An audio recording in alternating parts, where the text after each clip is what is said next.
I'm headed up to Acadia National Park in Maine in just a couple days, and I need to get my camper into good shape so we can hit the road.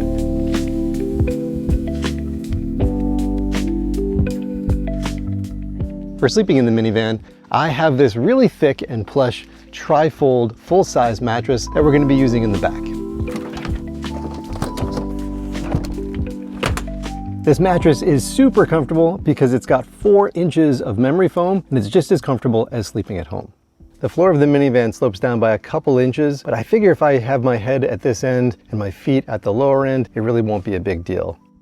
On the roof of my minivan, I have a GFC rooftop tent that will hold 2 people comfortably. This is the Superlight model, and they don't make it anymore, which is really unfortunate because it was a very affordable rooftop tent that only cost around $1,000. The bed of the minivan is about 4 feet wide and 8 feet long, with the front seats pushed all the way forward. So with the mattress being about 6 feet long, I have 2 feet here at the end that I'm going to use for storage and all my camping gear. The first thing going in the van is this 3-drawer system that I got from the Container Store. This thing is great because it's super rugged and makes it easy to find what you need. In the bottom drawer, I have my cook set, plates, and bowls. The middle drawer has the utensils and knives. And the top drawer has bags, foil, and cleaning supplies. Next, I need a way to keep my food cool, so that's why I have this Iceco 40-liter compressor fridge. But if you want to keep it simple, you could swap in a standard cooler, but you need to deal with the hassle of ice. If you have a 12-volt fridge like this, you need to figure out a way to power it. You can always plug it right into the 12-volt port on your car or van, but the problem is when you shut the engine off, you lose all power, which means your fridge goes off. So really what you need to do is get yourself a power station to run this 24/7. Now I own a ton of power stations, but my favorite power station for this job would be the EcoFlow Delta 3. There are 2 main reasons why I chose the Delta 3 for this project. First of all, it is dead quiet. A lot of other power stations I have really loud fans, and this is going to be right near my head when I'm sleeping, so I want it to be as quiet as possible. The other feature that's really great with the Delta 3 is it now has 2 different inputs that you can use at the same time. And that allows me to plug in my solar panels that are on my rooftop tent and plug this into the alternator through the 12-volt port in my minivan and charge it from both sources at the same time. And that's a feature that a lot of power stations don't have, and it's perfect for car camping. Speaking of solar, I just checked on the pair of 80-watt SIGS panels from Rich Solar that I had mounted to the roof of my tent. Unfortunately, there's been a lot of delamination, even though these have only been exposed to the elements for a few summers. When I plugged them into my Delta 3, I wasn't getting any power, and my multimeter confirms that they're only putting out a few volts, so they're toast. Looks like I won't have solar on this trip, which is kind of a bummer. For food and camping gear, I'm just using these inexpensive bins that I got at Target for $8 a piece. They stack right up and they'll fit next to the fridge and the drawers. For cooking, I use this small butane single burner stove, and that should fit right next to the bins. I want to take a minute and talk about water dispensers because it's really important to be able to have quick access to water when you're camping. Now, I bought this Dometic water container. It's kind of pricey, but I really think it's worth the money because it's so ruggedly built, it has a great shape, and it holds around 4 gallons. It includes a built-in spigot that actually works very well, and I've never had it leak. And they also give you a flat cap if you don't want to use the spigot. And the cool thing about this is a Nalgene sized lid. On the other side is this really cool connector that has a bleeder valve, and it has this other quick disconnect that uses the same connector as all standard water bladders for backpacks. So you can just take any hose from a water bladder, cut it to length, and stick it right into this hole. This has an internal hose, so it will get all the way down to the bottom of the tank. Dometic sells a USB powered faucet for this, but it's very expensive. And I figure why do that when you can pick up one of these faucets on Amazon, and they basically do the same thing. So you need to make a small adapter to connect it to the water tank. Now what I did is 3D printed my own adapter, but you can make something out of PVC pipe or a cardboard tube. So this 3D printed part is designed to sit in the bottom of the faucet. There's a space on the bottom for me to attach a large magnet. I attached a few peel and stick metal plates on the outside of this container, so I have a couple options of where I can attach it. When I'm parked, I'll probably put this on top of the drawers or put it on a picnic table, but when I'm driving, I want to make sure this isn't sliding around. So I'm going to be pushing the 3 drawers back just a little bit so I can fit this in front of the drawers. For charging our phones and lights, I have this EcoFlow Trail 300 DC power station. This thing is great because it has 4 USB ports that can output up to 140 watts and a 288 watt-hour LFP battery in a tiny package that can fit in front of the stove. It even has a DC port, so I could run the fridge off it. But since I want long run times, I'm gonna bring a larger power station. So this is a really great setup if you want a no-build solution that only takes you 10 minutes to put together. You throw the mattress in the back, you get a drawer unit, a cooler or a 12-volt fridge, and some bins, and you're done. But I want to do something a little more ambitious that lets me store away the power station so I have more space inside the van, and I also want to have some additional counter space. So my plan is to buy a little bit of materials and show you how we can level this up in maybe 2 to 3 hours and with really basic woodworking skills so it becomes a much better camper setup. The first thing I got to do is empty everything out of the back so I can make more space. The first thing I want to do is take one of the third row seats out to give us a garage to hold the power station and a bunch of other gear. The third row seats in the Pacifica are a 2/3, 1/3 kind of setup. And what I want to do is take out the 1/3 on this right-hand side. So that will be large enough to hold the power station and a bunch of other gear, but I can still mostly use this larger side to support all the gear in the back. The seats in the Pacifica are actually really easy to take out. There's just 4 bolts, and once they're out, I can take this one and put it in the shed so it's out of the way. So with half of the third row seats out, there's now plenty of room to build a little basement that will hold the power station. So to fill in the gap where I took the seat out, I needed a piece of plywood to span over it. So I went to Lowe's and I just got this pre-cut piece of plywood that's 4 feet wide, which is the width of the back of the van, and it's 2 feet deep.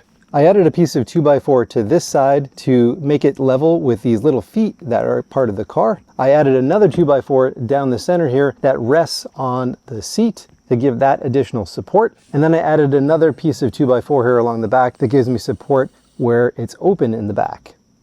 Once I installed this top, it made me realize that I could actually give myself a little more counter space by getting another piece of 2 foot by 2 foot plywood and sliding it underneath this little gap here and using that as a counter. To make sure it doesn't slide out and make it a little bit stronger, I tacked a piece of wood that I grabbed from an old futon frame and screwed it into the back of the shelf that pulls out and added the same thing to the front of the countertop. This gives it a little more strength and keeps it from being pulled out. One thing I want to do is make it much easier to pull this countertop out. So I'm just going to use my old trick of taking a small piece of webbing, cutting it off, and throwing a screw through it so I have a little finger loop so I can pull it out much easier. So now I have a pretty nifty shelf system that covers over that hole where the seat was and is surprisingly strong. The major thing I need to figure out though is access to this compartment where the power station is, because there's no way to get down into what I'm going to call the garage right now without picking this whole thing up. So my plan right now is to cut a small rectangular hole that I can use to access the garage.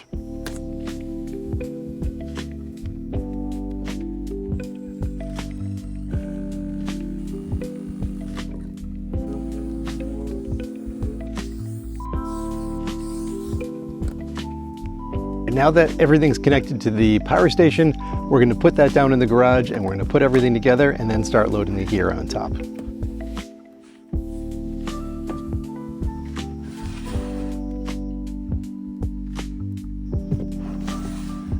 So you might be wondering, how am I going to keep this thing in place? In my full-size camper, this was much taller, so I had it all bolted into the frame of the car. This is really only an inch or 2 off the surface of the floor, so honestly, I think I'm going to go with mostly a friction system to keep this from sliding around too much. So first of all, I'm going to be adding some yoga mat strips underneath, and that will compress and help this make good contact with the ground. The other thing I can do is attach to the car's built-in anchor point here. So I drilled a hole and I'm just going to throw a quick zip tie through the hole and around the anchor point to keep it in place on the right-hand side. Lastly, there is this bolt in the back that I can use to tie into this. So I just took this piece of scrap wood, strapped a little piece of 2x4 on it, and I'm threading the bolt through that so there's no way that this can slide backwards. So this is the rough idea with the setup. We have the camp kitchen here in the back. For quick access, you can just pull over and grab some food or fill up your water bottle. The trifold mattress is folded here and set vertically, so that it acts as a nice wall that will keep all this gear from moving around. Stashed inside the mattress are all of these covers here for the windows. This allows me to do blackout shades on all the windows in the car. So I was curious how much room I'd have between the trifold mattress and the seat for storing other camping gear. Right now, this is only about half of the gear that we'll probably have stowed behind the seats, but you can see there's plenty of room here for us to do a lot of stuff. Well, the sun's going down, so this is a perfect time to talk about camp lighting and some of my top picks. First up is this Goal Zero Lighthouse Micro. Now, I don't hear people talking about these very much, but these things are incredible. Now, the thing that really sets these off is they have a beautiful warm colored light that is fully dimmable. You can tap the button to cycle between one side, both sides, or off. One cool feature about these is at the bottom, there's a fold-out USB-A port, so you can just plug this right into a wall wart or a power station and recharge it without needing to have a cable. I really hope they upgrade these to USB-C because I think this is a killer product. Goal Zero sells 3 different versions of the Lighthouse Micro. The most basic one is just the lantern. For a few dollars more, you can upgrade to the flash version, and that adds a flashlight to the front. The third and most expensive version is the Charge, and it's called that because there's a USB-A port on the bottom that lets you plug in one of your devices and use this as a mini power bank. In my opinion, the flash is the sweet spot because it gives you a flashlight and a lantern in one tiny package. I've had some of these for up to 8 years, and the batteries are still holding their charges. None of them have failed, so I really think they're worth the cost. The next thing that's super important when you're camping is to have a headlamp because this lets you keep your hands free to do things while lighting the way.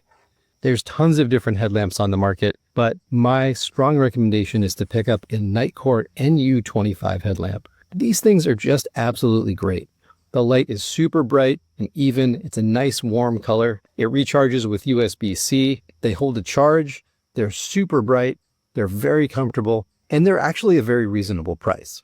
Nitecore makes a less expensive version called the NU21, and they look very, very similar. The NU21 will save you a few dollars, and you're going to sacrifice some brightness and some runtime. If you can afford it, I would definitely spring for the NU25 because it's just a much better headlamp. I've had this Lucy string light for many years now, and every time I pull it out, everyone is so impressed by the light it throws. It really does a great job of lighting up your campsite, making it easy to play cards or cook. This has good battery life and even has an included solar panel on the top that will slowly recharge this if you leave it out in the sun. The nice thing is it does have a built-in USB-A port on the end of the cable, so you can just plug this into your power station or power bank and recharge it much faster. I recently got a more compact and modern version of string lights from Nextool. Now this one is really slick because it folds up much smaller than the Lucy. There's a power button on the back that you tap and you can cycle through a few different modes. These are more of a small fairy light style light, but it's a much longer set of lights. And I really like that it has a built-in crank to crank the lights back in a really tidy way. So I'd recommend looking at getting a string light like this because it's more compact, it folds up much better, and it recharges with USB-C. All right, so the car is now all set up. We're ready to hit the road in the morning. So that is it for my super easy car camping minivan setup. Let me know down in the comments how I can make this even better. Thanks for watching, everyone. Till next time.